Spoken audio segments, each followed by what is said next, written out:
哈利路亚，感谢主，让我们今天清晨再一次来到神的面前，我们要欢喜快乐的来赞美他。我们的神是用笑脸看着我们的神，阿们。感谢主，好不好？我们还没有站立起来之前，我们先做一个祷告。我们用等候的心，我们求圣灵与我们同在。我们跟神说：神啊，你是帮助我们的神。主，不管我生命有什么重担，或者我的现实生命里面我有遇到什么困难，但是我今天来到主你的平安里面，求主你敞开我的心来敬拜你，让我们有喜乐充满我们。你用膏油抹我们，让我们能够在主你的里面全然的来敬拜你。我们同声开口为自己来祷告。哈利路亚，亲爱的耶稣，我们赞美你，谢谢你。主啊，今天清晨是主你所定的日子，主，我们一个属神的儿女要来到主你的殿中来赞美你。主啊，我们渴慕你的同在，愿圣灵你来浇灌我们，膏抹我们，你也亲自来帮助我们。主啊，让我们卸下我们生命所有的重担，主，我们单单就是要来敬拜你、赞美你。主，因为你的名是配得我们赞美的。主，让我们来到主你的面前，让我们开我们的口，张广我们的心，我们来拍掌赞美你的时候，主啊，你就要翻转我们的生命。主啊，让我们能够有信心。主啊，我们常常的依靠主你的话语得胜。主啊，让我们的生命被神你大大的使用。主啊，今天清晨我们要有一个柔美的敬拜，愿圣灵浇灌在我们当中，耶稣与我们同在。主，谢谢你，赞美你。我们将以下的时间全然交托在你的手中。我们献上感谢、赞美、祷告。我们一起说阿们，哈利路亚。我们的神是配得我们赞美的神，阿们。好不好？我们站立起来，我们用最大的掌声欢迎我们的主耶稣在我们当中。哈利路亚。我们站立起来，我们要用得胜的声音来赞美他，用夸胜的声音来赞美他。唯有耶和华是配得我们赞美的，更多的来拍掌。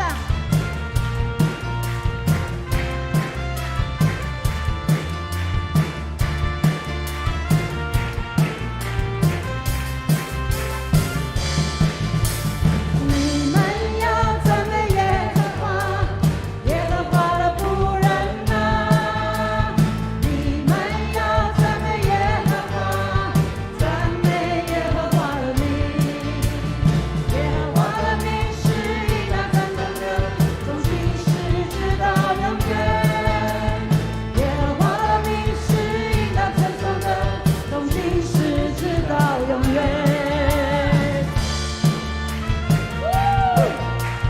哈利路亚，我们的神是配得我们赞美，阿们。更多用喜乐的心来赞美他。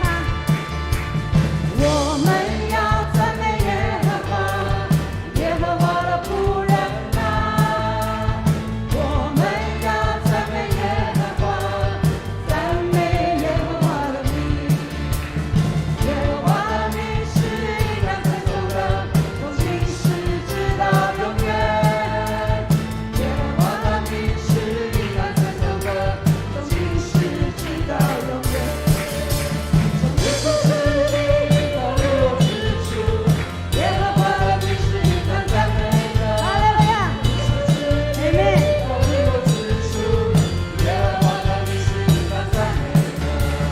耶和华从万民之上，他的荣耀高过诸天。耶和华从万民之上，他的荣耀高过诸天。哈利路亚，哈利路亚，从日出之地到日落之处，耶和华的名是应当赞美的。从日出之地到日落之处，耶和华的名是应当赞美的。耶和华从万民之上，他的荣耀高过诸天。耶和华从万民之上，他的荣耀高过诸天。从日出之地到日落之处，耶和华的名是应当赞美的。从日出之地到日落之处，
等的恩待我。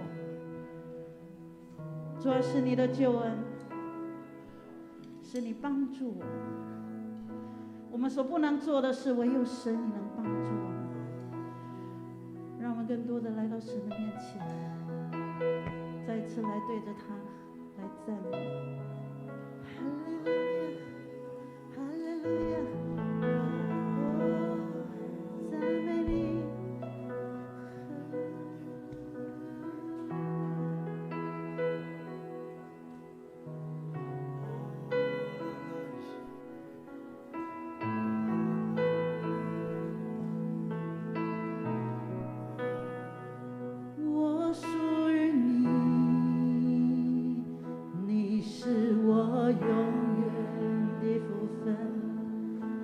像日夜在你殿中献上敬拜，定睛在你荣美，眼上一切变暗淡。除你以外，我还要有谁？我属于你，你是我永远。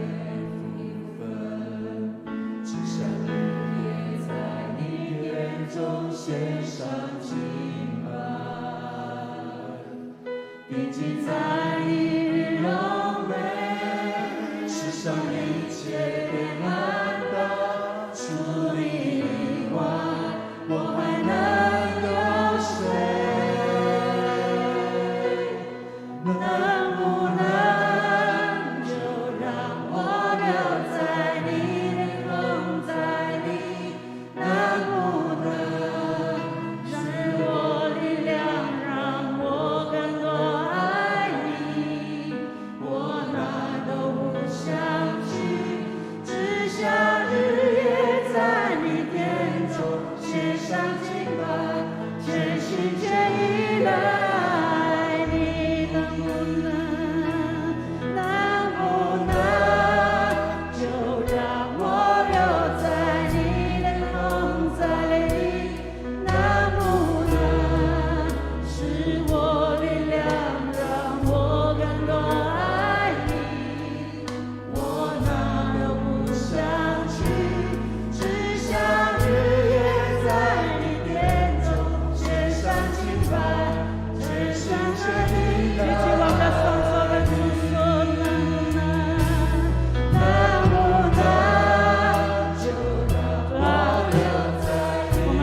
新的诫命，你要尽心、尽性、尽意爱主你的上帝，这是诫命中的第一，且是最大的。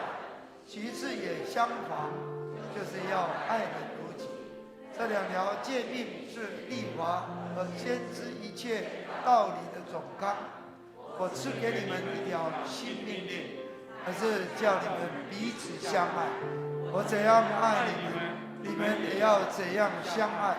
你们若有彼此相爱的心，众人因此就认出你们是我的门徒了。阿们，请坐。我们一起来祷告。亲爱的父上帝，早安！我们感谢你，我们赞美你，谢谢你赦免我们的罪，谢谢你赐给我们每一个人宝贵的生命，让我们每一个人都是新造的人，并且被你使用。感谢你，因为天父上帝，你教导我们学习在小事上都要忠心摆上，而不是凭自我的地位、财富、知识和名望，也不求自己的益处，更不要计较得失。亲爱的天父上帝，求你悦纳我们祷告，靠耶稣基督的名，阿们。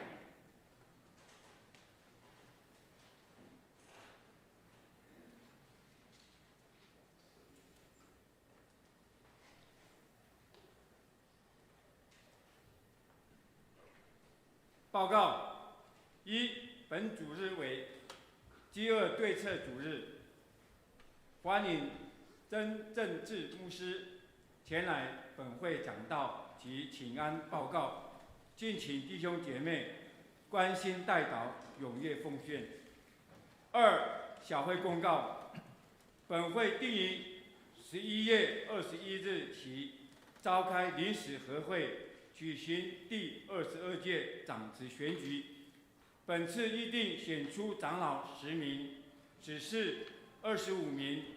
本届长子候选人名单，请看第9页。长老候选人17名，只是候选人34名。敬请候选人于11月7日前提供2寸最近大头照，一律编印选票，谢谢合作。若经祷告之后，仍然觉得暂时不便成为本届候选人者，请亲自告知陈建业牧师。为使选举过程一切顺利平安，本会特举办21天连锁禁食祷告，从11月1日起到21日，有负担的弟兄姐妹于本主日至公布栏登记参加的时间。3、右昌教会公告，配合政府防疫政策，本会所有的相关实体聚会已恢复实体及线上并行的方式实施，敬请弟兄姐妹留意遵守防疫规范。是本主日下午对不起，本会下周主日晚上8点召开11月份长执会，敬请全体长执出席参加，机构首长及同工列席。第5，下周主日11月7日为更生团契主日，欢迎吴国华牧师、卢安州传道前来主堂和祭拜中心请安讲道，敬请弟兄姐妹预备心奉献及代祷。6，本会第16届新生命讲座定于11月7日到12月12日举办6个主日下午3点到5点，欢迎各小组本主日前推荐慕道友参加。报名请看第8页。第7，本会定于11月14日举办为救恩感恩、为救人捐血活动，时间早上9点到下午5点，地点在教会副堂前面，请捐血者带身份证前往排队捐血，捐血者可获得一份精美礼物。捐血时段征召志工，请向小组长或办公室报名。知理消息：成人牧区定于本主日下午3点半在翁牧师家召开，请小组长主持参加。2、教会公告教会圣歌队定于11月6日星期六晚上8点举行下一届干部选举，敬请关心代祷。第3，影音组定于11月13日到12月4日每周六的上午10点到12点，12月10号星期五晚上8点，12月12日上午9点10分举办影音导播课程，地点在主堂。欢迎有兴趣的弟兄姐妹线上或向办公室报名。4、互助社社员消费性低利率贷款15万元，利息年利息3.6%，到11月30日前截止。社员在职军公教贷款30万元，年利息3.6%。到11月30日前截止。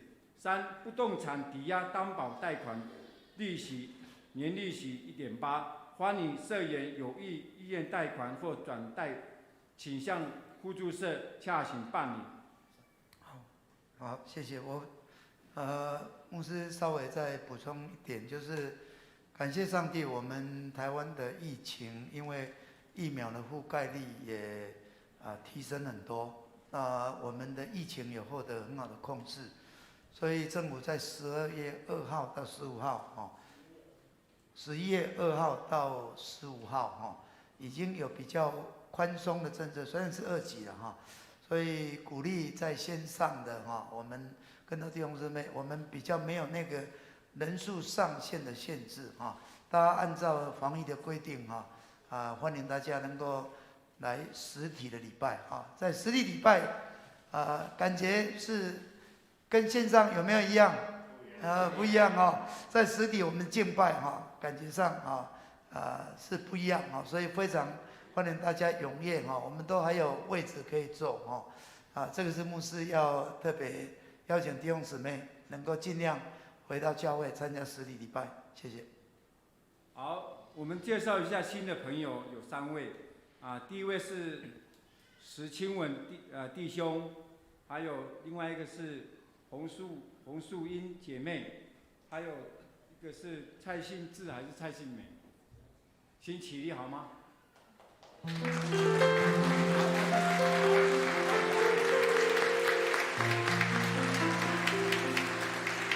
好，右上教会欢迎你们，好，请坐。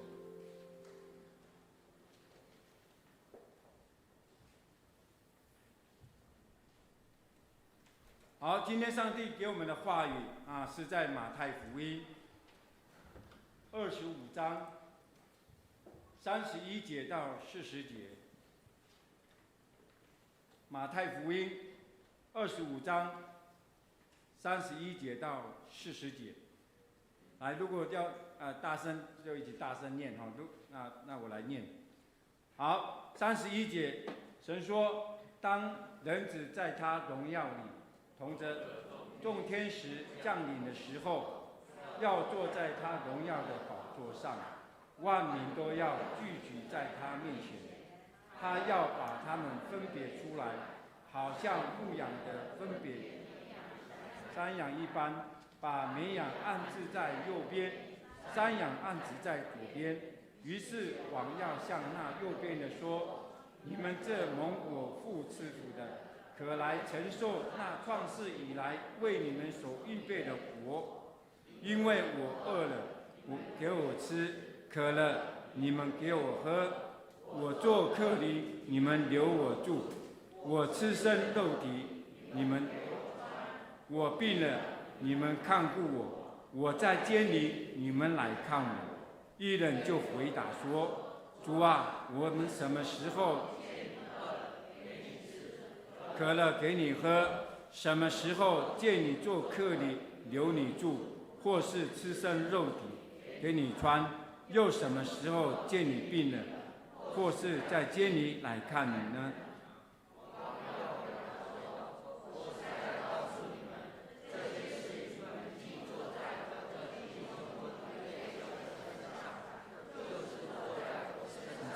阿们。我们今天这牧师所带领给我们的题目是：我饿了，你们给我吃。好，各位弟兄姊妹，大家平安。感谢主，在主日我们一起在那殿中敬拜。这个主日我们特别有欢迎一个单位，就是台湾社统法人台湾国际饥饿对策协会那执行长就是今天来我们这里来分享神的话，分享他们的事工的曾正志牧师他是我台南神仙的学长感谢主他过去不仅牧会，特别神给他恩赐，能够在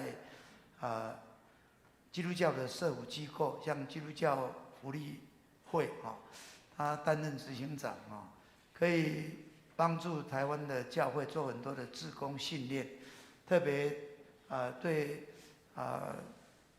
危机灾难的悲伤辅导、灵性关怀这样的训练他所做的也得到我们政府很多单位的肯定这次他受邀在这个饥饿对策协会，就是我们前的总干事张德谦牧师他就是因为我们台湾坦白说，我们是一个神非常恩待的地方，我们没有饥饿的问题等一下他也会讲，当然也有人饿死了但是我们真的是可以成为别人的祝福，所以他就这个饥饿对策协会盼望能够集合更多教会的力量，一起来关心一些需要帮助的地方让我们能够好像主所说的，我们坐在那最微小的一个，就是坐在主身上曾牧师他虽然是退休退而不休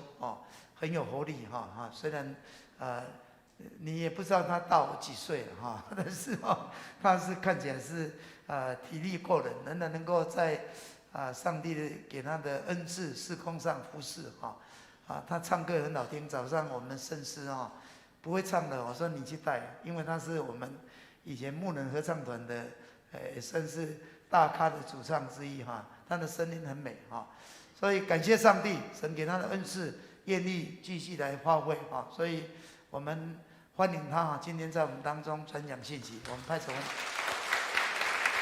他今天有一个林世龙长老，就是当志工来帮他的在外面义卖一些东西。好，各位弟兄姐妹，大家平安，平安。很高兴跟各位一起在这边敬拜赞美神，而且也用上帝的话语跟各位来分享。我非常谢谢建立牧师很好的介绍让我那个都飘起来了其实我在神学院并不是在做社福工作，不过我在对社福工作的参与，其实在大学的时代就已经加入一个很重要的一些社区发展的工作，所以我在神学院的时候，我还办了一个书店那个书店是供应所有的神学院学生，大概有80%左右的书，所以有很多神学生都认识我然后我后来在教会公报社曾经担任过所谓的总经理为什么叫所谓呢？因为门市部没有经理，我是门市部的，也要当门市部的经理；出版部没有经理，我也是出版部的经理。任何的部门都缺经理，所以我就是每一个部门的经理，所以因此才叫做什么总经理。所以在这个当中有很多的经历，上帝给我很多的不同的挑战我也曾经失败过，但是上帝怎么在失败当中让我重新站起来，重新得力，成为他的帮助。我曾经在一个教会牧会的时候，我开拓教会，但是4年半之后我离开那个教会，因为有一个弟兄他经营工厂，就把那个工厂越来越经营越来越困难，后来就要倒闭之前才告诉我说，牧师我当时还是教师那时候有教师的那个位阶，然后教师我现在只有你能够救我。我说为什么？因为我的工厂已经快倒掉了，而且更严重的是，全教会我能借到的钱，全部都被我怎么样借光了。甚至有一个慕道的一个阿伯他跟我说，牧师他叫我牧师，那我棺材本都借给他了，怎么办？当时的5万块钱不少，对不对？所以我一听说糟糕了，既然把全教会的都借光了，那他怎么办？这个如果同安里倒闭了，就哀鸿遍野。所以我就问他说：“你缺多少？”他说：“40万。”刚好互助社，我们有互助社嘛，对不对？刚好互助社新楼互助社，当时我当秘书秘书要借钱要经过理事会同意，那个理事会要借钱要经过理事会同意记录才可以，但是而且最高上限是40万，所以我就跟他说：“好吧，那我来帮你想办法。”我的办法只有去哪里借？互助社，因为我那个时候的谢礼一个月1万多块，1万出头，所以我要借40万，那是相当大的一个数字，对不对？借给他以后，大概不到10天，大概1个礼拜左右，怎么样？就倒闭了，就倒闭了。给我一个很深的概念，我如果会讲道，但是我不知道他民间疾苦，也不知道那个民生那个社会的生活怎么样，那我的讲道似乎怎么样？有没有意义？我自己觉得没有意义，所以我就离开那个教会，然后就跑去做保险，团体保险，因为团体保险可以进入公司的高层，对不对？只有总经理、只有财务经理或是董事长才能决定要不要啊。所以我就从这样去认识到说工厂怎么经营，不然这个弟兄怎么会经营到这个地步？所以后来我在东海大学读工业管理，然后再回到教会公报社。后来回到教会的时候，就到教会公报社担任这个总经理。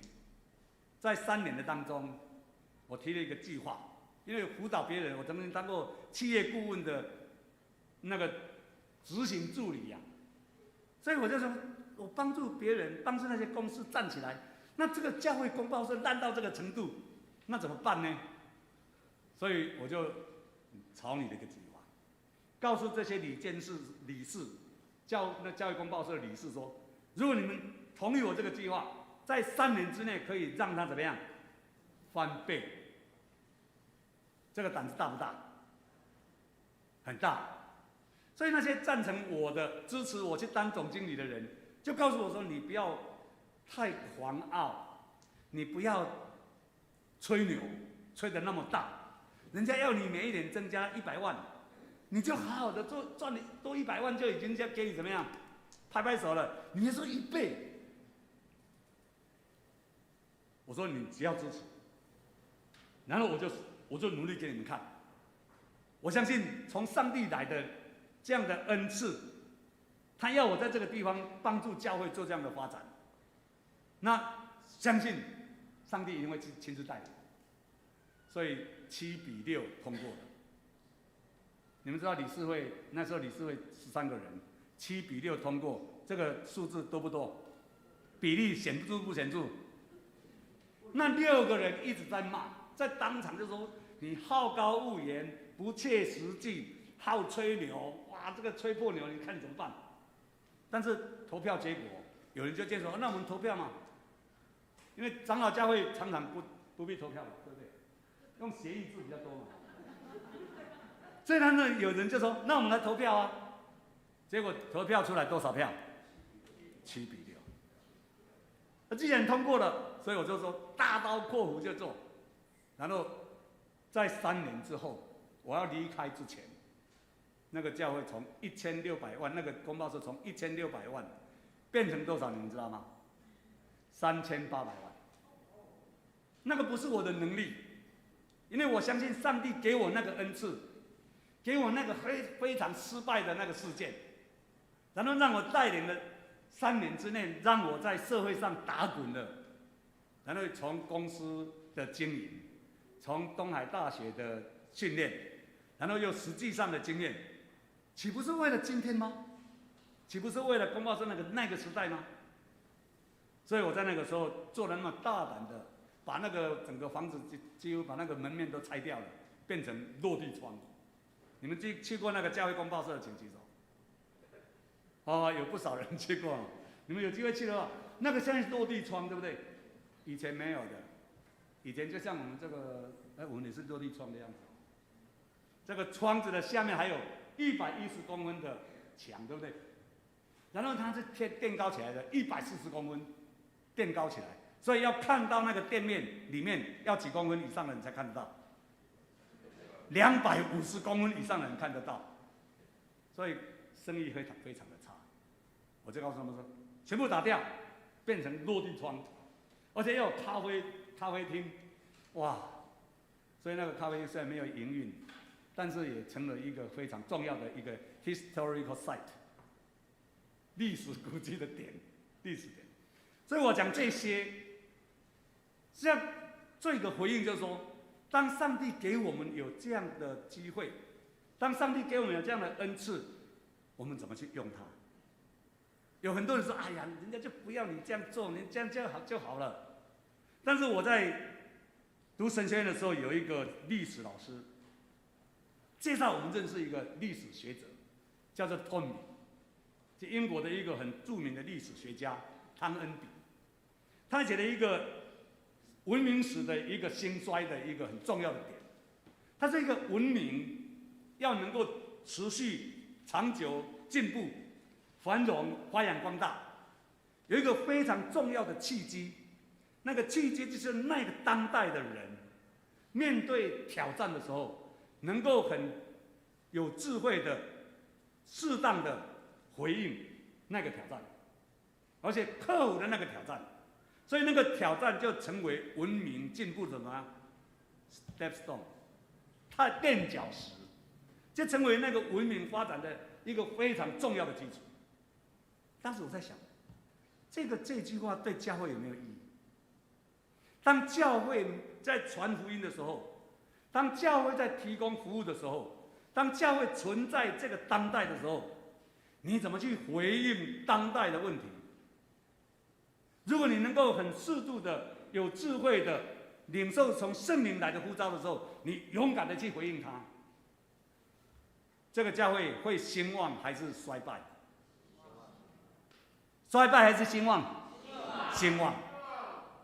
所以知道呢，在教会兴衰跟弟兄姐妹能够同心合力去面对挑战，提出适当的解决的办法，或是甚至参与其中，这是一个教会成长、教会发展、传福音的一个很重要的注释。阿们吗？阿们。所以我在从汤恩比的这个故事里面，跟我在教会公报社的工作的里面，得到一个很大的见证，证明怎么样？证明他从上帝领受来的这个恩典，这样的智慧的语言，其实对后来的人，甚至是教会里面，其实是很有启发的作用。那我们在讲到汤恩比的时候，我在昨天下来要在高雄的时候，我自己开车。刚才那个陈牧师说他不知道我多他几岁。他是为我保留一个给你们年轻的感觉。其实你们知道我几岁了吗？哎呦，你怎么那么厉害？我已经年过70，现在是70.2。所以在这个当中那个虽然年纪很大，但是有一个年纪比我更大。我昨天下来的时候去南投教会，我出生的教会。在我们教当中，我们有一个南投教会嫁到右昌教会的在哪里？荣丽姐在哪里？永丽这样。我就回到南投教会去看一个人，因为上个礼拜我在南投教会，因为我跟陈牧师我们在草屯比赛乒乓球，去年我第一站就是碰到他。你知道吗？他在跟我打球的时候，不是跟我拼输赢啊，我怎么拼都赢不了他啦。他是教我怎么打球。那个裁判觉得很好玩，你们这个比赛什么比赛嘛？怎么那个2个人在那边，那个比较会打球的在教比较不会打球的在怎么打球？我到那个南投教会去了，我那个报告的时候，我很想见一个人，那个人就是谢伟牧师的牧师娘。可能大家都不认识谢伟牧师。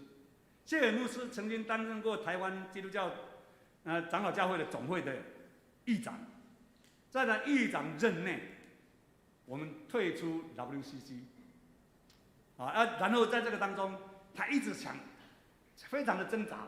他同时是一个医生，所以他在55岁那一年，有一天他到埔里基督教医院，你们知道埔里基督教医院吗？在在那个爱兰的山上，那个台地上，然后去为一个肺结核的人手术。那个手术当然肺结核的外科手术是非常复杂的，不像今天可以用那个显微治疗，内视镜的治疗，它不是要剖开来，然后把肺坏的地方怎么样挖掉，然后这样缝补好，然后再装回去，跟我心脏手术一样所以站了7、8个小时，很累了，回到他自己的诊所，在南投有一个大同医院那个诊所，刚休息完吃完饭躺下来，接到一个电话，从20基督教医院来的电话，说谢尔牧师，请你赶快来好吗？因为有一个病人他患的是腹膜炎，但是腹膜炎那个肠子已经爆破了，所以危险不危险？非常的危险。他就赶快爬起来，然后跟牧师讲说：“我现在要赶快去20基督教医院。”他说：“你累成那个样子，你不要，你休息一下再去。”他有一句话，他说什么？他说：“我如果早1分钟到，那一个人就可以解除危险，对不对？如果晚1分钟到，那个人可能就因为我晚1分钟怎么样死掉。”所以他坚持爬起来，开着一辆车子，从南投到20基督教医院，要为那个人做手术。但是因为太累了，所以在半路上在集集，从集集到二水的路上，那个公路上就撞到那个树木，然后死掉。他死的时候几岁？比我年轻15岁，55岁，正当年轻力壮，能够为主做更多的事的时候，结果因为做了太多的事，累到不行，然后撞到树上死掉。这个牧师娘今年100岁，我昨天去看他的时候非常的感动。他虽然跌倒，有轻度的，已经开始轻度的老化，不是有老化了，然后有轻度的那个失智的现象。但是看到我的时候，想了半天，还能够叫出我的名字出来。所以然后我们就交谈，就讲一些故事，然后带着他也很喜欢唱歌，所以我就跟他说：“哎，我都叫他舅妈，因为我从小就看着他，他看着我长大的。所以然后我就说，我们来唱圣诗好不好？”然后我们唱了一首诗歌，那个是圣诗，原来是312首旧的圣诗。坚固好歹是主所定。那首歌刚好在那个处境当中非常重要的一个情况。然后他很认真的，虽然没有什么力气，但是很认真的跟我一起唱，有一句没一句的，但是一起唱，非常的高兴。因为他其实从他们夫妇，我得到最大的帮助。他在谢伟牧师曾经在芥菜总会，孙理莲牧师娘，就是孙雅各牧师娘，一起工作，到处去帮助乌角病的，到山上去帮助那些原住民的弟兄姐妹。然后他在那个地方写了一篇一个讲道篇，发表在芥菜总会的那个杂志上面。他说：“我甘愿做戆人，我甘愿做戆人。”他说我一辈子，他是说我一辈子就是为主的缘故，我甘愿做人家所看为怎么样愚昧的事，看为笨笨的事，但是我用这样来服侍上帝，所以甘诸日矣，所以不怨不悔。所以这句话，他的这样的教导，是我们在小的时候，在他的带领下，一直在见证他这句话。所以我在会读神学院，后来虽然漂泊很久一段时间，但是回到教会来的时候，我就常常想说，如果在有生之年，我能够为主工作，能够成为上帝真正有用的器皿，那是最大的恩典。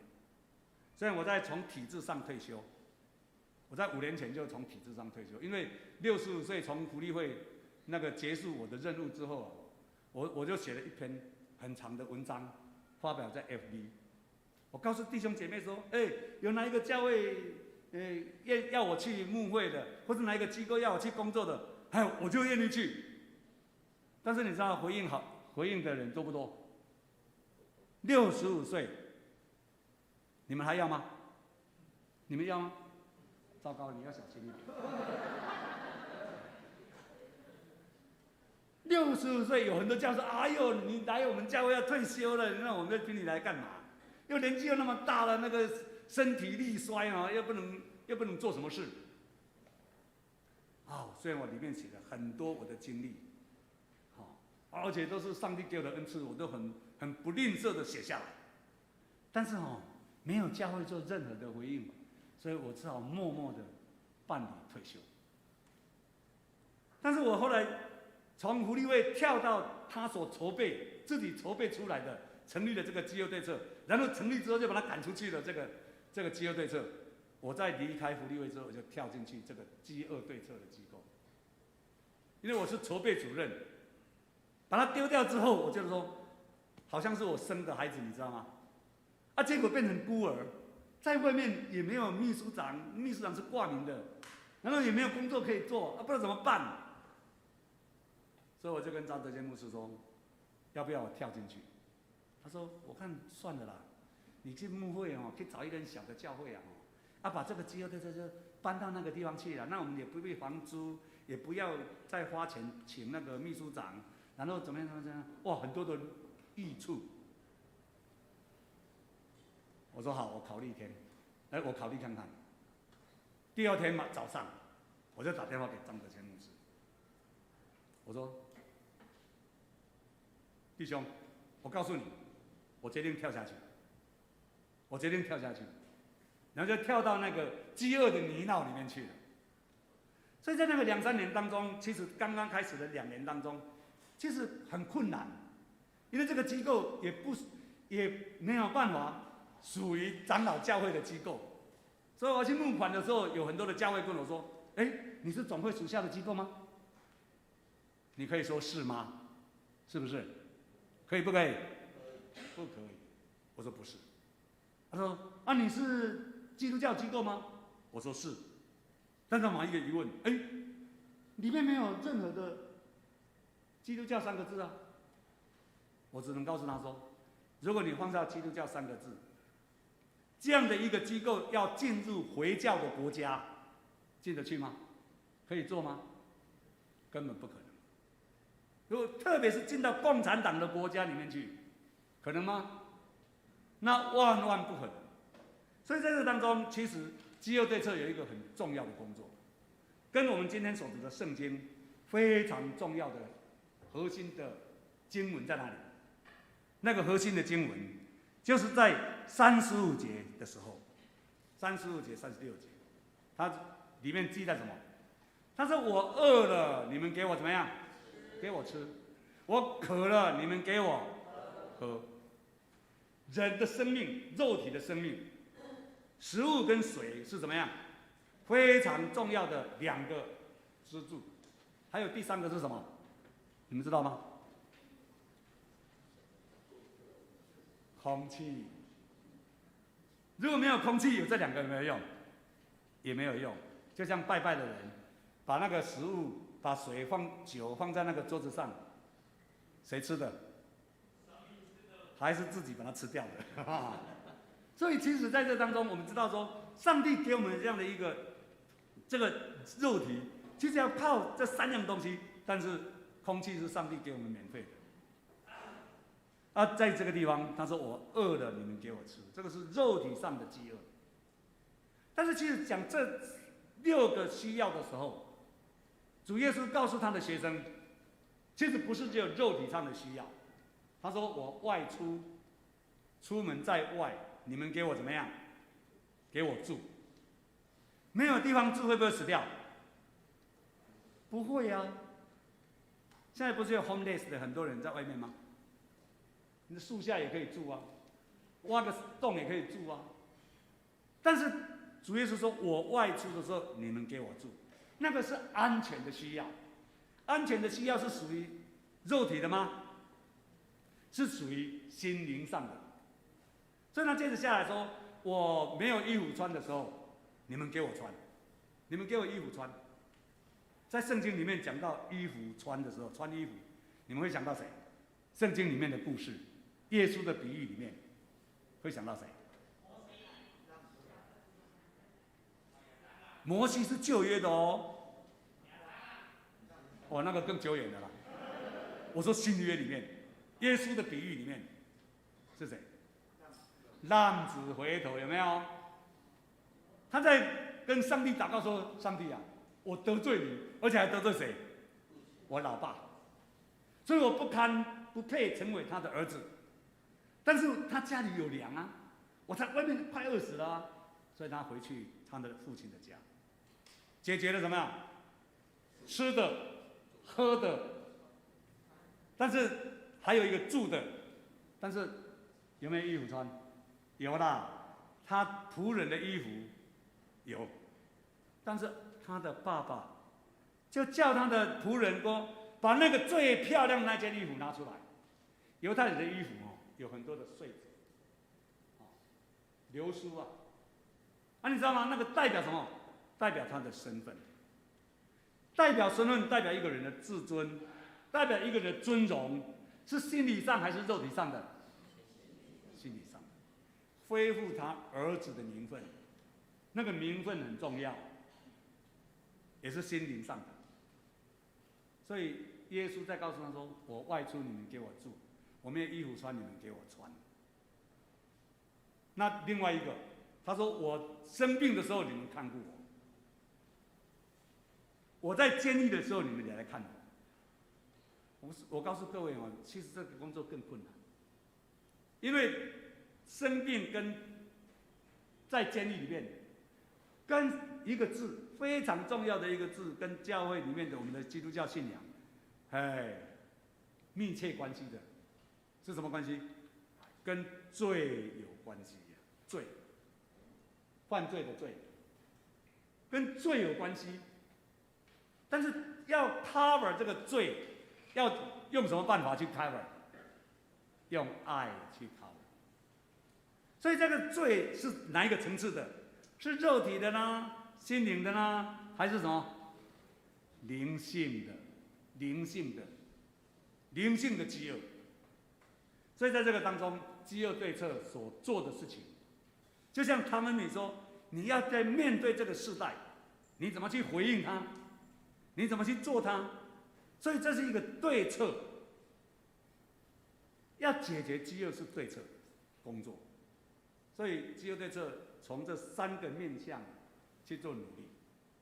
那我们在第一个肉体上的饥饿，饥饿对策里面有食物银行。食物银行不但是饥饿对策本身很小很小的食物银行，因为有很多台湾现在有多少个食物银行的据点，你们知道吗？你们一定猜不出来。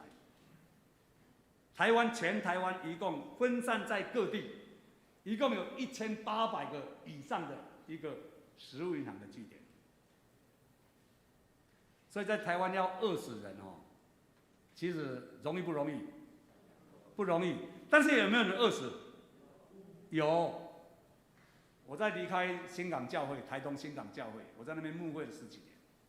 我离开的时候，我所负责的一个小教会叫长滨教会，那是我们的分会，所以我当那小会议长。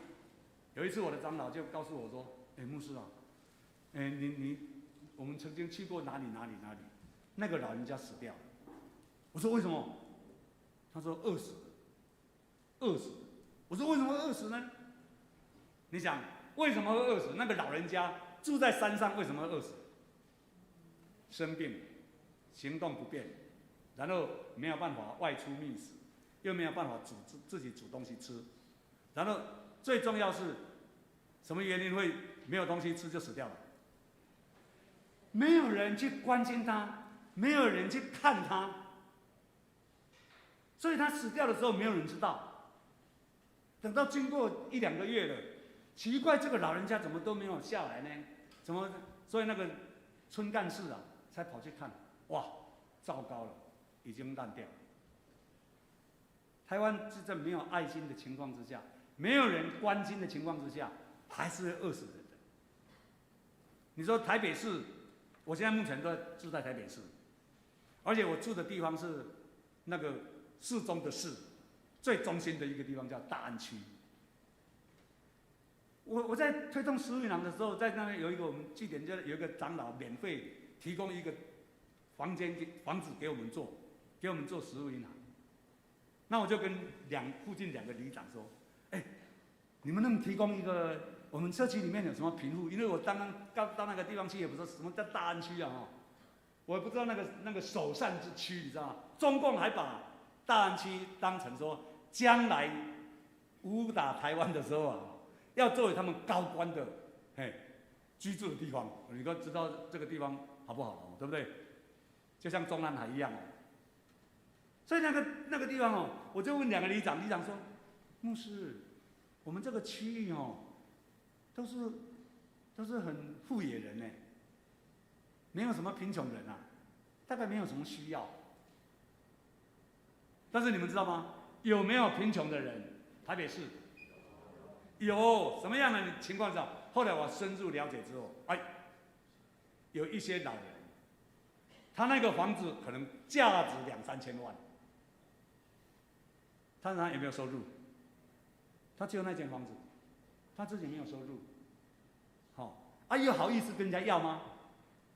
又不好意思跟人家要，所以就有人到另外一个去东门市场啊，不是他们那个区块的市场啊，去捡那个菜叶，去买很便宜的东西。台北市反而比我们一般的乡下还好一点是，有一些店哦，那个面包店啊，8点钟以后的面包怎么样？打折，第二天的打5折，然后那个面包的品质好不好？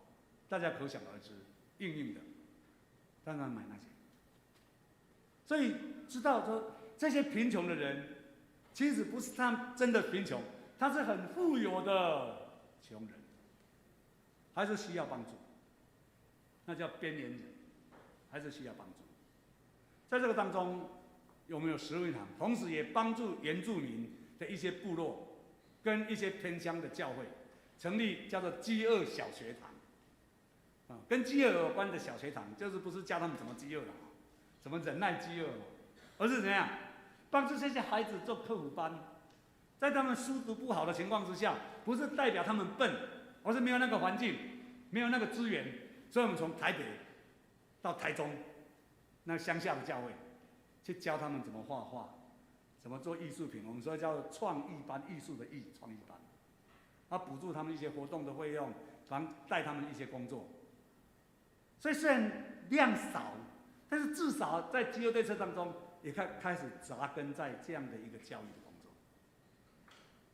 但是我们在肉体上的饥饿上，我们觉得说，因为它这个饥饿对策是一个国际性的组织，一个联盟，所以当台湾加入的时候，所有的国家，包括南韩、包括韩国、包括日本，都亮起来了，因为他们觉得我们终于找到一个很好的伙伴。对台湾有很大的期待，他们期待的是什么？不是台积电的那个晶片，也不是什么那个 VR、AR 这些高科技东西，高科技台湾很出名没有错，但是能不能喂饱肚子？没办法喂饱肚子。所以他们很期待台湾加入之后，用台湾很大的一个强项是什么？农业能够帮助他们。因为你知道我们在做社会工作多年的时候，常常讲到一句话，他说给鱼吃，后面什么？不如教他钓鱼。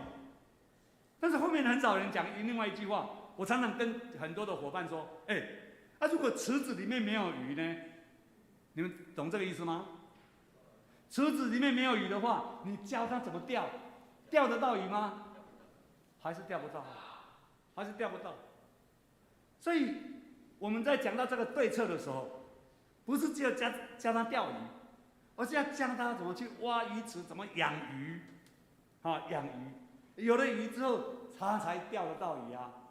而且钓得到鱼还要怎么样？还要拿去卖。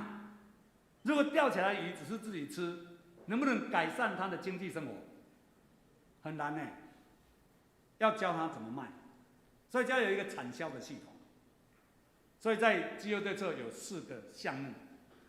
等一下，如果各位有感动的话，可以在办公室或者在下面那个义卖摊子里面就可以看到一张这样。社团法人台湾国际饥饿对策的事工的简介。它有4个项目，一个是教育训练，另外一个是国内事工，刚才我讲的食物银行什么这些，还有一个国际互助的工作。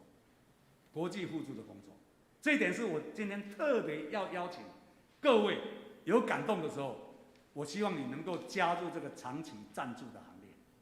一个月你用信用卡授权的话，100块、200块多少钱，都可以成为这样的一个事工的推动。因为在去年我们的那个在台湾的联会呼应他们的呼求，成立了一个叫做台湾农业人才国际农业人才培育的奖学金计划。而这个奖学金计划就是说，让2个国外的这些联盟的会员写一个计划，然后附带推荐2个学生，然后送给我们。而我们跟中兴大学、跟屏科大有一些合作的计划在进行中，那我们就可以把这些学生，包括我们台湾要有1个，所以我们鼓励在座的青年，或是我们的孩子，让他们去学农业。现在可能农业要赚钱不容易啊，但是你知道吗？农业是上帝所给我们的地级产业。第2吗？第1是什么？儿女哦，这个算了。但是如果要养家活口的话，第1个产业是什么？农业。你去看《创世纪》里面第1章开始，一直到第3章就看到农业喽，对不对？所以在这个当中，农业是很重要的，所以我们也鼓励台湾要有一个孩子出来，然后送到中兴大学，然后读3年到4年。那么回来之后，学完之后，要再推荐他的机构工作1倍以上的时间。那些青年回到他国家里面去，也要再推动他们的计划，跟他们国家的整个农业的发展，就扮演很重要的角色。所以不知道多久，他可能当上农业部长，他可能甚至当什么那个国家的总统，我们不敢想象，但是这是都有可能的。所以这就可以影响到整个国家的发展。当然这个是很远的事，但是我们如果没有开始，就没有那个梦，对不对？阿妹吗？所以在这个1年当中，我们每1年要用120万去支持这样的一个 program， 每1年增加120万，到第4年就稳定下来。因为第4年的时候就480万，就是这样下去。所以我就要邀请一些教会说，好不好？我们教会也来参加一份。我们即使能力不是很强，或者我们的事工很多，所以支持也很多，但是我们为这样的一个事工，我常常跟一些教会说，我们把120万分成10等份，只要有10个教会，每一个教会每一个月支持1万块钱，或是1年12万块钱，对不对？那10间教会多少了？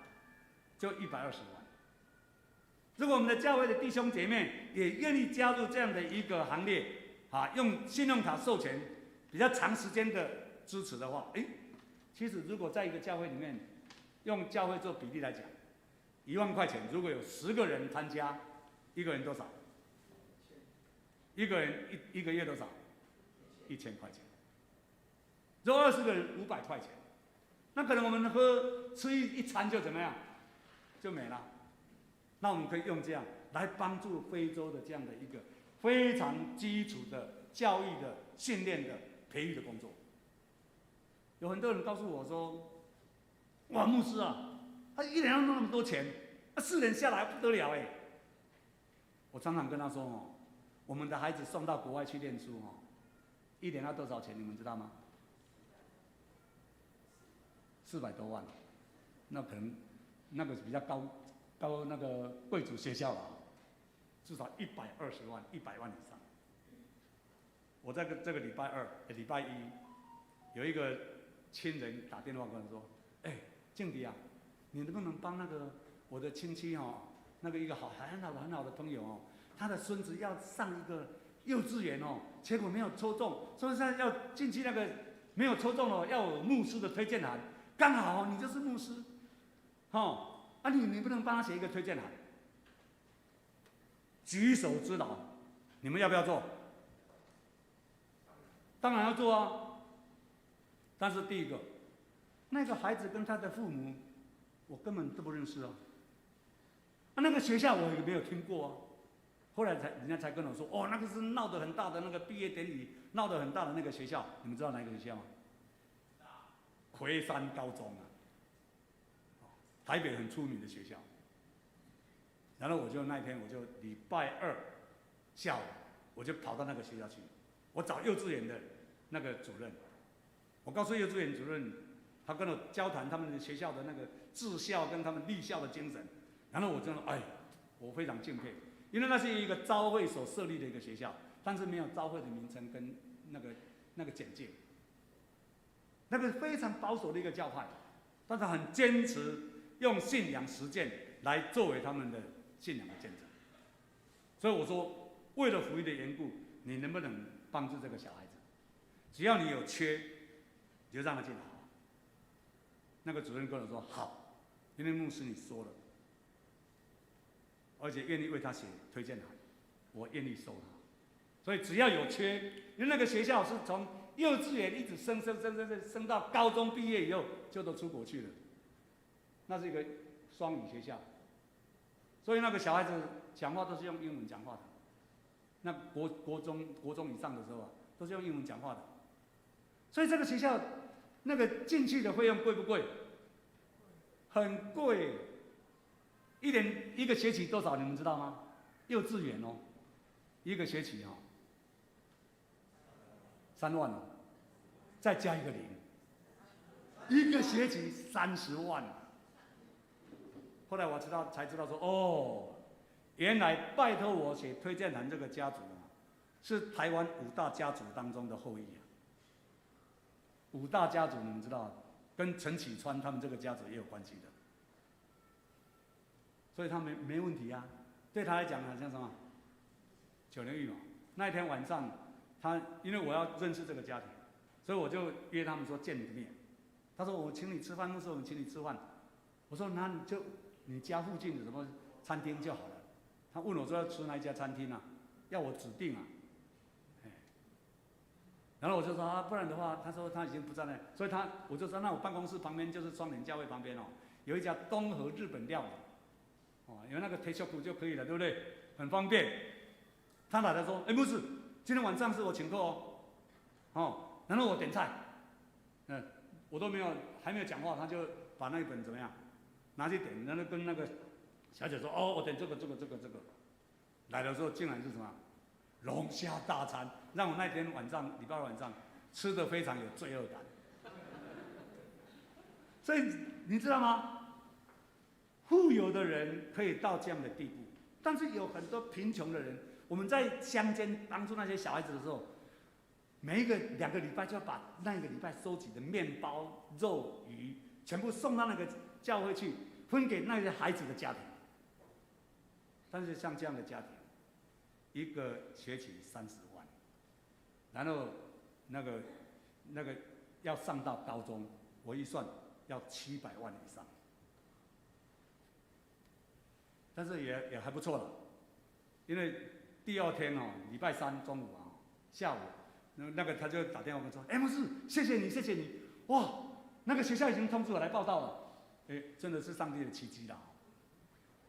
后来他说。那个饥饿对策哈，因为他来的时候我要介绍饥饿对策啊。饥饿对策看我们能帮什么忙。国内的我们没有办法，我们不支持国外的工作。那国外工作你请别人，但是国内的工作我们来做。过了不久，那个律师打电话，我们执行长说要先拨10万块钱补助饥饿对策，感谢主。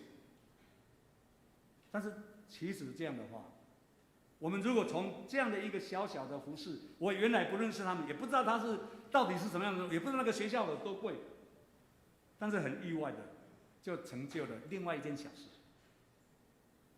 所以我们在做服务人的时候，服务的工作的时候，不是去计较，不是去看哇真好呀，所以我就巴结他，不是。上帝的恩典不是用巴结来的，我们巴结上帝比较重要吧？阿们吗？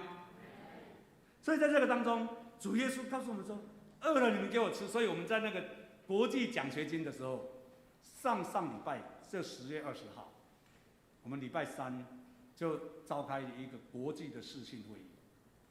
那个视讯研讨会，那个 keynote speaker 就是那个中兴大学的那个农学院的副院长，他来介绍台湾的农业，然后介绍中兴大学能够提供什么样的训练跟那个资源。在训练完毕之后，一共20个国家，20几个国家，到49个人参加那个会议，然后马上就在我的手机里面叮叮咚咚、叮叮咚都来了，大概有6个国家、8个国家那个报告他们的想要来，但是后来就有4、5个国家马上就跟我说，问很多的资料信息，我们要怎么准备，要怎么处理，你那个过程怎么样？在那个当中给我一个很深的感动。上帝借着这样的一个呼召，让台湾的教会一起努力，不但希望能够壮大自己，能够教会能够有所发展，能够有更好的见证，而这个见证却是让更多的非洲的人，或是这些落后国家的人，这些机构、这些的百姓得到更大的帮助。我们可能所投注的钱不必很多，一个月你300、500块钱的话，那如果有多少人进来，就能够帮助更多的人。所以我们在想说，如果有更多踊跃的人能够加入这个行列，其实不是只有2个名额啊，我们不可以增加名额？也可以增加名额啊 ，Why not？ 所以在这个当中，这样的呼召让很多的国家眼睛睁开来，哎呀，台湾，特别是台湾的教会，真的能够帮助我们。而这个帮助的从哪里来？是从上帝的爱而来。主耶稣告诉这些学生说：“我饿了，你们给我吃；我渴了，你们给我喝。”我就讲到渴了，我就用这个故事做一个结束。有一次在看那个德蕾莎修女的传记的时候，那个电影，在看那个传记的时候，那个德蕾莎修女她是一个老师我也曾经担任过老师。所以在这个当中，她在当老师的时候，一直看到那个加尔各答大街小巷里面有很多那些很穷苦的人、生病的人倒在路边，没有人理，所以就过去抱着他们，安慰他们。所以有一个人濒死的人，濒死的时候告诉人家说：“我活着像一条狗，但是我临终的时候，我真的成为一个人，因为有德蕾莎修女的照顾，我活得跟人真的是人，有上帝的尊荣在。所以那个德蕾莎修女，因为这样的一个环境给她的一个感动。”我宁可教书，很多人都可以教书，但是我愿意去帮助这些穷人。所以他一直跟主教讲，主教不同意他去。后来告诉他说：“如果太累的话你就去在大吉岭印度的北边那个大吉岭，所以你去休息一下好了，那你必经中心去休息一下。”当他上了火车开动的时候，他往外窗外一看，看到有一个人就躺在那个月台上，因为那个印度的火车跟台湾的火车站不一样那躺在那个月台上，然后手伸得长长的 ，water， 他要什么？水。什么时候需要水呢？口渴的时候。我告诉各位我亲身的一个经验，我本身在2012年的时候心脏手术。我常常说我是剖心肝给人家看的所以从有骨头切到没有骨头的地方，然后用那个扩张器把它张开来，把心脏，你们知道那很恐怖的，我还以为不是那么恐怖后来听那个医生解释的时候，有点被吓到。扩张开来把心脏怎么样拿出来，然后修理，或是把它换那个2尖瓣，我的是严重脱垂，所以换2尖瓣。然后装回去，补一补，再装回去，然后再把骨头怎么样，接回来，然后用那个好像那个图钉一样钉着这样，让它愈合。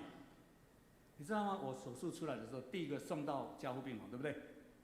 观察嘛口干舌燥，根本连讲话都没办法讲话，非常渴的情况又很需要水，我就摇着那个病床的2个栏杆。我的护士跑去照顾那个紧急手术状况，去支援了，所以隔壁的护士要照管我。我摇的时候，那个护士大概工作很烦啊，所以他说你要干什么？那听那个口气，你会觉得怎么样？其实不是很得安慰呢。他就说我要水喝，那个水哈，如果用华语讲的话，水还怎么样？用台语讲的话，水哈，那个舌头会碰到上腔，你知道吗？才能发得出来，对不对？你试试看，水，是不是舌头要在上腔里面要碰触一下？而且碰触的时间还要来长一点呢，不然你看你发得出来吗？然后用华语的话更糟糕，还要卷舌儿，你知道吗？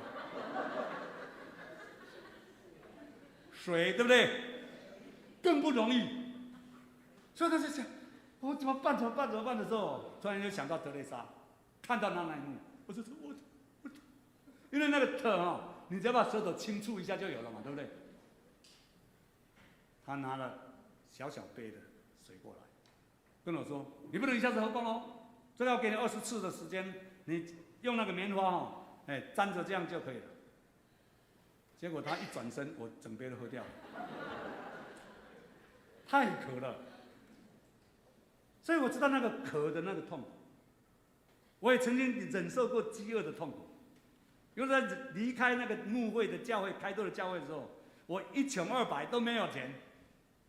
然后我常常去房间里面，在那个所有的袋子里面去找看看有没有什么零钱，那个残留的零钱没有被发现到的零钱，5块钱我可以到那个巷口里面买一个馒头，10块钱买一个大的馒头，然后我就带到那个扁头坑啊，台中的扁头坑啊，去那边翻译一本书，然后在那边一个馒头1天。我曾经挨饿到这种地步，但是上帝的恩典，让我曾经在之后做保险的工作，做企业顾问的那个执行助理的时候，我1个月最多的一次领到51万。大家都哦，对不对？那时候我要买一辆车，是那个当时最好的那个不是面子的，那个裕隆的 Bluebird， 那最贵的他们的旗舰的车子，因为太有钱了嘛。但是有一个牧师跟我讲说，王昭阳牧师跟我说：“建迪啊，你不要让那些牧师都跌倒你知道什么意思吗？因为那个时候牧师1年的薪水啊，加总起来哦，还不到30万你就买那一辆就50-60万的车子，你不要那些牧师都跌倒，因为不要当牧师了，我跟曾牧师去做保险了。”其实上帝给我在很穷的情况之下，我知道那个穷人的那种痛，也在让我很有钱的时候，我不会吝惜上帝给我的，我愿意伸手帮助人。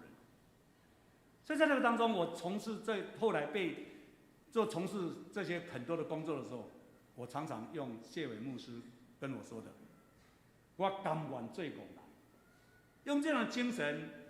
因为人看为愚笨，但是上帝看为怎么样？是智慧的，是宝贝的。今天我们所选择的信仰之路，是要选择那个人家看为笨的呢，还是上帝看为智慧的呢？我想这是每一个基督徒在跟随耶稣的时候所要思考的一个问题。所以我今天也特别呼吁大家，一起来努力。让我们从很小的力量当中汇集成为大的力量，让我们成为耶稣基督的精兵，让我们能够打好那美好的一仗。阿门，阿门。愿上帝祝福我们，也邀请各位来一起加入饥饿的行列。等一下礼拜完毕之后，请各位不要忘记，在下面有一个义卖摊。那个义卖摊的东西那个刘明清长老他们书店也有在卖，那个就是有机的山苦瓜茶，那个是非常好的降血脂、降血压、降血糖，很重要的一个东西，里面都是很健康的。所以在这个当中，这些会员提供的资源，他所给我们的价钱，我们还可以批发给刘运清长老，你就知道说，其实我们是那个成本，他给我们的成本是远低于他批给别人的成本。好，我们才能够这样做。但是这样的一个销售，却成为基优对策一个来源很重要的来源之一。我们预备在明年的计划当中，希望能够成为基优对策经费的10%。那你就知道说要很努力才够。所以请各位不但参与这个支持国际农业人才培训的工作，也能够参加我们的慈善小铺，成为一起努力，让这样的一个事工台湾 can help， 而且我们的教会真正在实践耶稣基督的教导，让我们能够有一天跟耶稣一起领受从上帝在创始以来为我们准备的宴席。因为当我们坐在最微小的、最卑微的一个弟兄的身上，坐在谁的身上？主耶稣的身上。愿上帝祝福大家，我们一起祷告。弟兄姊妹，我们要一起来敬拜来回应。我们请敬拜团来唱这首《活出爱》。感谢上帝，上帝爱我们，将宝贵的生命赐给我们。他不只是要我们灵魂得救，他们也要我们的身体能够得饱足。我相信我们坐在那最微小的是他喜悦的。我们起立来唱这首诗歌来回应《活出爱》。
他们不仅是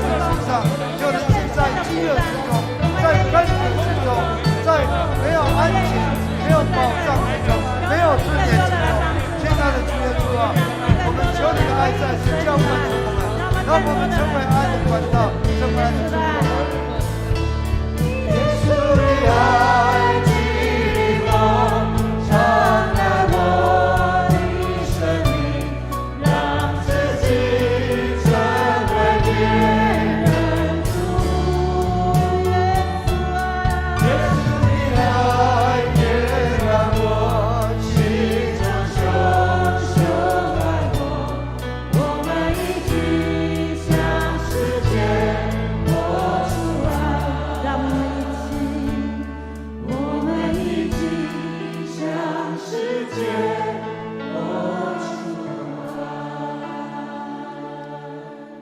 是的，主，你在世上的时候，你到许多地方看到很多人困苦流离，好像羊没有牧者，他们流离失散。说有的人是灵魂的世上，有的人是他们活在饥饿之中，他们活在饥渴之中，有人活在没有安全感之中，有人活在没有尊严之中。主啊，这些都是你所爱的对象。主啊，愿你的爱充满我们，激励我们，让我们能够把这样的爱分享出去。主啊，成为祝福。主啊，谢谢你。愿今天我们从你的话语，从我们领受的信息感动，主啊，化为行动，成为祝福，在那一个需要的人当中。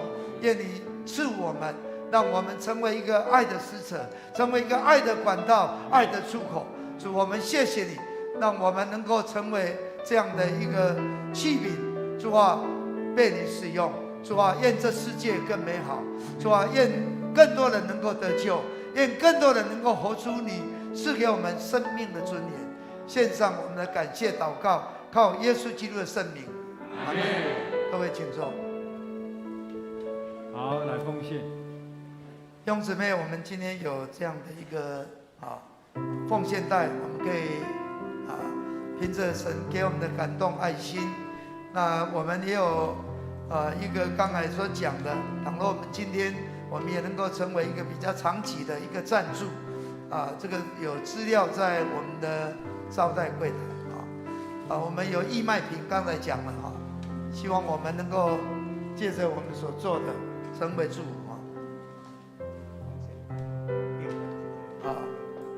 没有关系，知道那样。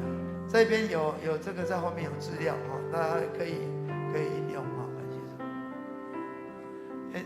对，在后面的地方，愿上帝赐我们按着他给我们的这样的一个感动，感谢主。曾牧师他也是因为神的爱，一个呼召，他能够做这个很重要的一个事工。我们一起起立来唱奉献诗。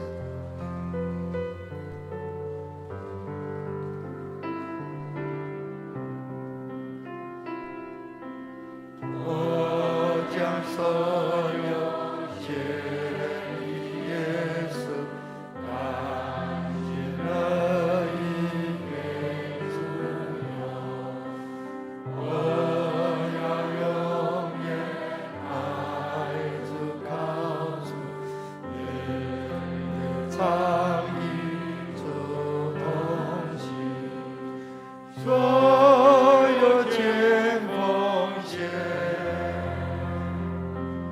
所有天奉献，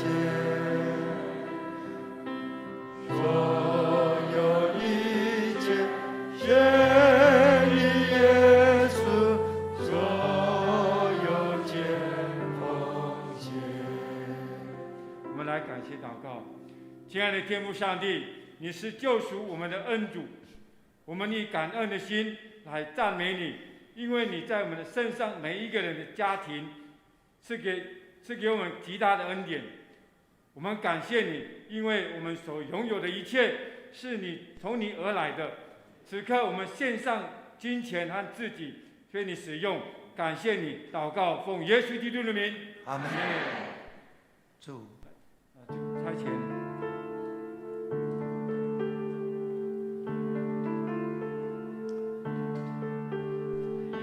主的爱与你同在，无论你在哪方，愿他赐福你心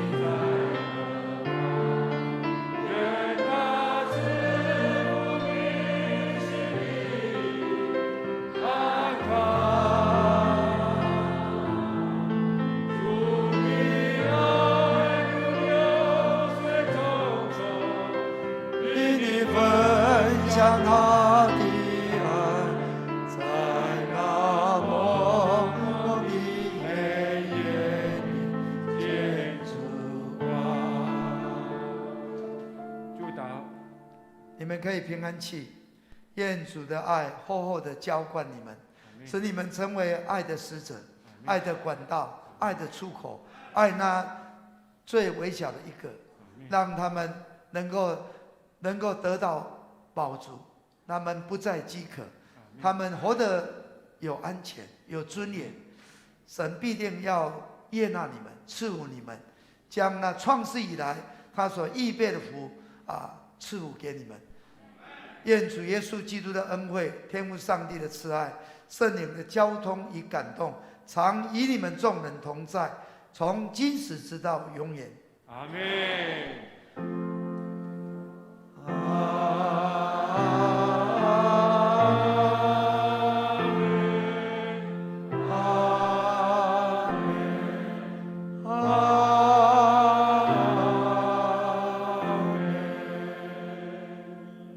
请坐。